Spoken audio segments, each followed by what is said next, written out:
El Señor esté con ustedes. Y con tu espíritu. Proclamación de la buena nueva de nuestro Señor Jesucristo, según San Marcos. Gloria a ti, Señor. En aquel tiempo llegaron a donde estaba Jesús, su madre y sus parientes. Se quedaron fuera y lo mandaron llamar. En torno a él estaba sentada una multitud cuando le dijeron: allá afuera están tu madre y tus hermanos que te buscan. Él les respondió: ¿quién es mi madre? ¿Y quiénes son mis hermanos? Luego, mirando a los que estaban sentados a su alrededor, dijo: estos son mi madre y mis hermanos, porque el que cumple la voluntad de Dios, ese es mi hermano, mi hermana y mi madre. Palabra del Señor. Gloria a ti, Señor Jesús. Por la lectura del Santo Evangelio, sean perdonados nuestros pecados veniales. Brevemente sentados, por favor. ¿Cuántos de niños nos gustaba jugar que éramos alguien, un profesionista? Jugamos al doctor, jugamos a la maestra, al ser maestro, jugamos a construir, jugamos que éramos algún piloto de carreras o a lo mejor algún deportista.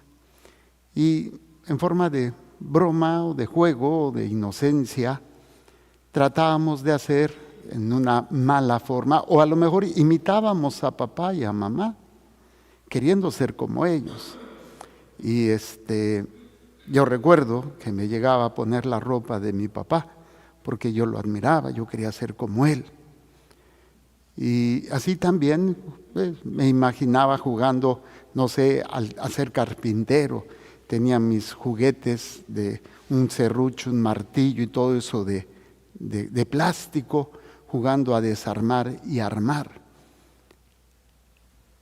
Algunas veces también podríamos decir cuántos proyectos han nacido de una idea a lo mejor no muy clara en nuestra mente, una imaginación, un pensamiento que tratamos luego de aterrizar a lo mejor en un escrito o en un dibujo, en un proyecto bien establecido, y que pase de esa idea ya clara en un cuaderno a hacerlo realidad, pues ya a veces falta mucho tiempo o no siempre se logra. ¿Cuántos propósitos quedan a mitad del camino? ¿Cuántos buenos propósitos a lo mejor iniciamos este año y dijimos, hoy voy a hacer esto, voy a hacer aquello, y a la hora de la hora nos quedamos nada más como que pues ya pasó, nos desilusionamos de nosotros mismos y no continuamos o ni siquiera lo intentamos? ¿Cuántas personas van acumulando cosas y dicen, voy a utilizarla más adelante, pero nunca la usa y la tiene guardada? ¿Por qué? Porque vamos posponiendo. Algunos le llaman esto procrastinar, posponer muchas cosas porque no somos capaces de poder realizarlo. Y nos distraemos o nos engañamos creyendo que teniendo las cosas vamos a poderlas realizar cuando realmente nunca lo intentamos. Y así pudiéramos sacar muchos ejemplos de tal vez lo que hoy la palabra de Dios nos presenta. 3 aspectos que a veces no alcanzamos a visualizar de la Sagrada Escritura. El Antiguo Testamento, dice el texto, es sombra de la imagen que ya tenemos en el Nuevo Testamento. O sea, todo el aspecto del Antiguo Testamento yo lo pudiera traducir. El texto nos dice: la ley de la antigua alianza no contiene la imagen real de los bienes definitivos, sino solamente una sombra de ellos. Una sombra es algo que no tiene claridad. Por ejemplo, tu propia sombra, se ve la silueta, o ves tú la silueta de alguien, pero no alcanzas a ver si es un anciano, si es un joven, si es un hombre, si es una mujer, porque hay hombres que tienen el pelo largo, o hay mujeres que usan pantalones. Entonces, no siempre es clara la sombra. La sombra te da una idea, pero no es clara. Todo el Antiguo Testamento era una sombra de una realidad que no se iba a alcanzar, de una situación que no se iba a lograr hasta el Nuevo Testamento. Esta sombra era la ley, que nunca iba a alcanzarte lo que es el perdón. La ley era una conciencia nada más de pecado, estarte recordando que eras pecador, pero que no ibas a alcanzar la purificación por más sacrificios que se hacían una vez al año, donde el sacerdote, sumo sacerdote, entraba una vez al año a hacer sacrificios por él primero y luego por el pueblo, y tenía que estarlo actualizando. Entonces, todo eso era una sombra. Todo el Antiguo Testamento, otra manera que yo tengo de explicarlo, es un rompecabezas no armado. Tú ves la pieza de un rompecabezas, pues no sabes qué es. Tiene figuritas, pero no alcanzas a entender con claridad qué es. Cuando yo empiezas a unir las piezas, puedes verle la forma, puedes verle todas las características de la imagen que tiene. Entonces, todo el Antiguo Testamento es ese rompecabezas no armado, y el Nuevo Testamento es ya el rompecabezas armado, donde se ve la imagen, que es el acto donde Cristo se hace presente para purificarnos. Ya no es una sombra, ya es algo real, ya es algo en donde se empieza a manifestar el plan de Dios en nosotros. Pero también todavía tiene un proceso de perfección. No se queda solamente en la imagen, que es cuando salimos de una realidad de sombra para empezar a actualizar o hacer presente la voluntad de Dios en nosotros. Y en la medida en que vamos nosotros viviendo esa divina voluntad, ya no solamente somos imagen, nos convertimos en verdad, porque estamos unidos al que es la verdad, el camino y la vida, que es Jesucristo. Entonces, está la sombra, está la imagen y está la perfección o la verdad. ¿En qué nivel estamos? Tal vez la mayoría todavía estamos en algunos aspectos en la sombra. No somos ni siquiera imagen de Dios, no somos nada claro, porque estamos todavía en la sombra, atrapados en el pecado, atrapados en los miedos, en los apegos no saludables, en realidades que nos oprimen, que nos hacen sentir que necesitamos cosas, que necesitamos placer, que necesitamos dinero, que necesitamos personas para poder realizarnos. Entonces estamos tal vez viviendo una sombra de una situación que no es clara, y así me ha tocado personas que no importa la edad que tengan, todavía no saben ni siquiera quiénes son. No saben quiénes son. Y a veces se definen en función de lo que tienen, o se definen en función de las personas que están con ellas. Pero ¿qué pasa cuando pierdes eso? O pierdes a las personas, entonces ¿quién eres? Ya no eres nadie. Es precisamente porque vivimos bajo esa sombra. Pero cuando empezamos a vivir esa imagen, que es el plan de Dios, hagamos al ser humano a imagen y semejanza nuestra.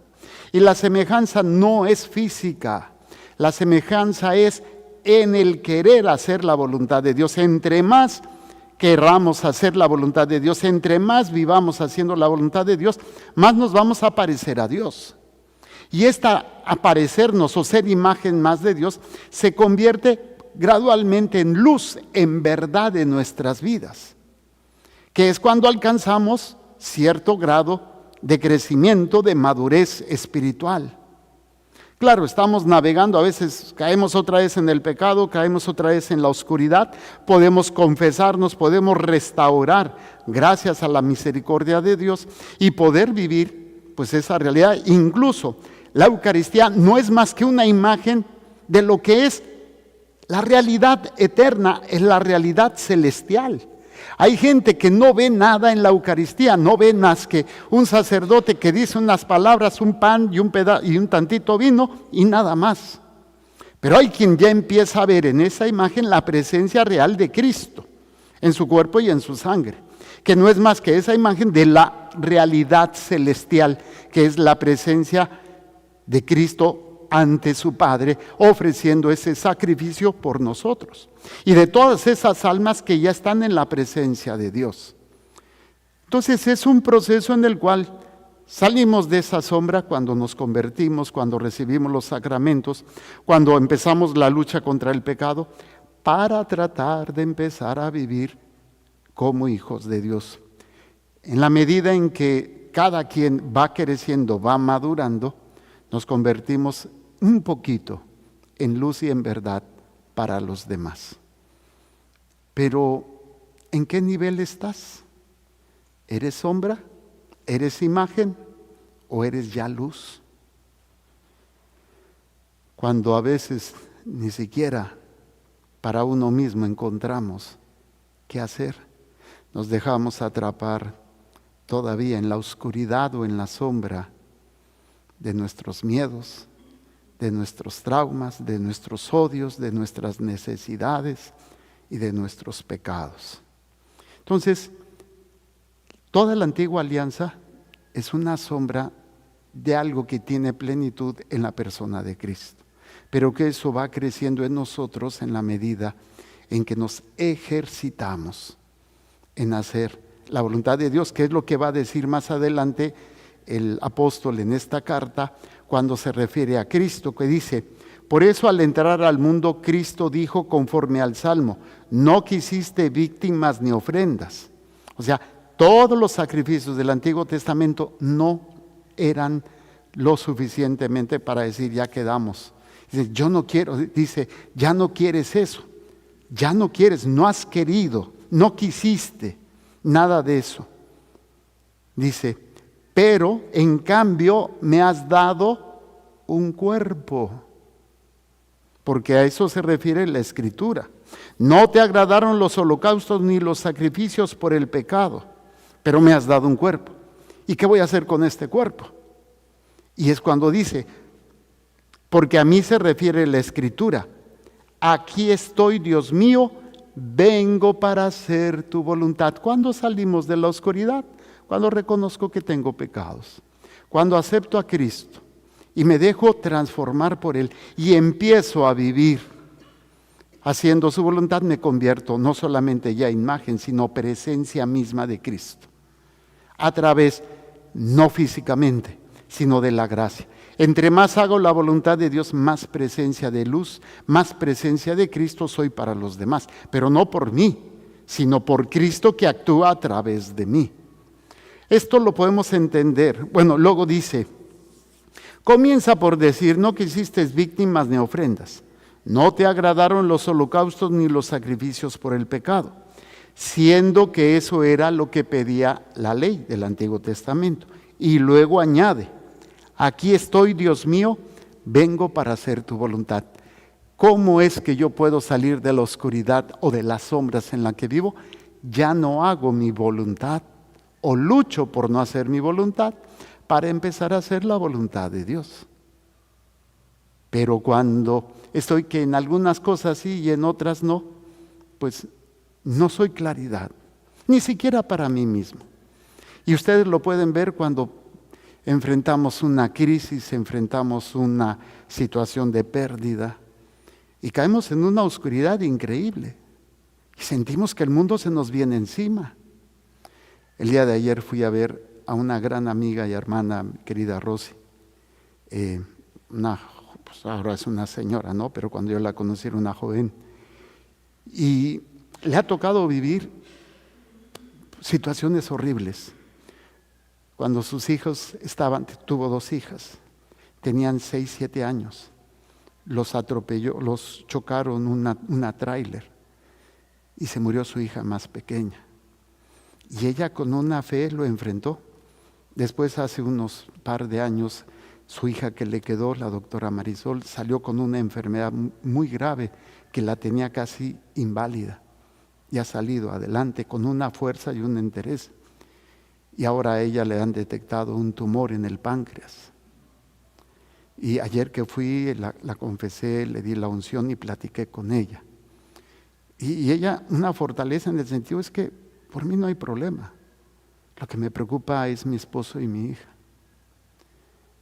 Pero la forma de enfrentar esto con una fuerza espiritual increíble. Porque es precisamente cuando uno busca No dice que uno lo va a lograr siempre, pero uno busca y trabaja en presentarle a Dios lo que es agradable a Él. Y lo que es agradable a Él es su voluntad. Es lo que, y no porque sea narcisista y que solamente quiera, porque es la única forma en la cual nosotros podemos ser libres, en la única en la cual podemos ser fortalecidos. Porque cuando hacemos nuestra humana voluntad, volvemos a la sombra, volvemos a esa oscuridad, volvemos a la incapacidad de ver, de entender, de soportar, de seguir adelante. Nos hundimos. Y esto obviamente dice, con esto Cristo suprime los antiguos sacrificios para establecer el nuevo. Y en virtud de esta voluntad, todos quedamos santificados por la ofrenda del cuerpo de Jesucristo, que se hace una vez y para siempre. Cada vez que celebramos la misa no es un nuevo sacrificio, es el único sacrificio que se prolonga, pero se llama conmemoración, que se hace presente ese sacrificio aquí, pero no porque no se esté realizando nuevamente, simplemente se actualiza, pero es uno solo. Y es por eso que tenemos que pasar de una relación humana muy bonita, de situaciones humanas de tener cosas, poseer cosas, de tener personas hermosas en nuestra vida, a pasar, no a rechazarlas, no tienes que regalarlas ni renunciar, pero a que seas realmente hijo de Dios. Y por eso el Evangelio nos presenta esas situaciones. Está Jesús predicando, enseñando, y dice que van y le dicen que afuera están su madre y sus hermanos.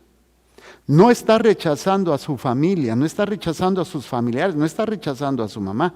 Está llegando a un nivel mucho más profundo de una relación de sangre o afectiva, que es precisamente la unión de aquellos que tratan y viven haciendo la voluntad de Dios. Se forma una familia, una verdadera familia. Porque puede haber familias de sangre, puede haber familias en las comunidades religiosas, puede haber cierta familia en los grupos o en las amistades, pero eso no deja de ser más que un aspecto humano. Pero cuando algunos de ellos, o todos ellos, empiezan a escuchar y a hacer la voluntad de Dios, se forma una unidad, se forma una fuerza verdadera. El problema es cuando, por ejemplo, en el matrimonio, cada uno de los cónyuges quiere hacer su propia voluntad y cada uno dice tener la verdad y desde su visión la tienen, pero esto no va a tener la unidad. Pero cuando los dos buscan hacer la voluntad de Dios, ahí se van a encontrar y se van a fortalecer. En una comunidad religiosa es lo mismo, en una comunidad de amigos es lo mismo, en los grupos parroquiales, en los movimientos. Si no estamos unidos en hacer la voluntad de Dios, no hay unidad verdadera. Y pareciendo que rechaza a Jesús a su madre y a sus parientes, Él dice, ¿quién es mi madre? ¿Quién es mis hermanos? O sea, cuando vivimos en el egoísmo sombras, cuando empezamos a aceptar a Cristo somos imagen, pero ya vivir en la divina voluntad es cuando nos convertimos en luz, en verdad, en presencia de Cristo, en ser familia de Dios. Y por eso dice, ¿quién es mi madre y quiénes son mis hermanos? Luego mirando a los que estaban sentados a su alrededor, dijo, estos son mi madre y mis hermanos, porque el que cumpla la voluntad de Dios, ese es mi hermano, mi hermana y mi madre. Aquí obviamente a nuestra Madre Santísima no la rechaza.